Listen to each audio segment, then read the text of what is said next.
За намайг Дашнамын дулмаа гэдэг Ахмад багш нар маань за багангийн нэг 10-аад хүүхэдтэй өдөр болгон 2-оос доошгүй цаг ажиллаж тус нэмэр болж байгааг энэ багш нар бас дурдаад их сайхан санагдаж байгаа.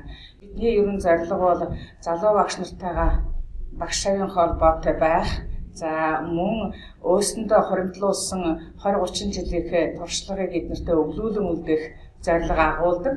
Одоогийн байдлаар мөн гүн гал үдэ засвар сургууль дээр Монгол бичгээр нь манай нэг багангийн багш мөн 7 дугаар ангийн нэг бүтэн ангийн хүүхдэд ажиллаж байгаа. Мөн үр дүнд хүрч байгаа уралдаан тэмцээн зохион байгуулах бас хамтран ажиллаж байгаа энэ бүх энэ сургуулиуд дээр одоо хамтран ажиллах гэрээ байгуулад батлуулаад үр дүнгийн тооцоотойгоор байхаар ажиллаж байгаа. Ингээд чөлөөнд гарсан багш нар чөлөө багтай ажиллаж байгаа шүү.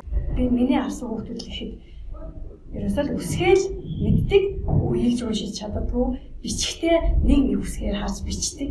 Ерөөсөө тийм л хүүхдүүд хүлээж авсан байна. За одоогийн байдлаар яг хүүхдүүд маань бас хөөрхөн болж байна. Арай л хоорондоо нэг би чи их олон жил багангийн багш хийгээгүй. Тэгээд ажилласан чи их хөөрхөн байсан, их хайр хүрсэн. Тэгээд эдгээр маань одоо бол ямар ч хийсэн хоёр үетэй үеийг бол шууд үедээ уншиж эхэлж байна. Ямар зөв цэр бичгтэн бас жоохон анхаарч байгаа. Ер нь би бол уншил бичил хэдэл голоо анхаарч ажиллаж байна. Ахмад багш нартай бас уриалгаа тийм ээ. Зөвхөн багаан гэхгүй бүх мэрэгжлийн багш нар одоо энэ гэртээ сууж байгаа ахмадууд маань мэрэгжил бүрээр хүүхдүүдтэй хүч туслаасай гэж уриалж байна. За өнөөдөр манай ингээд Ахмад багш нарын энэ сайхан саналыг манай зам хүлээж аваад нийт 2 багш 8 хүүхэдтэй хоцрогдол ажиллаж байна.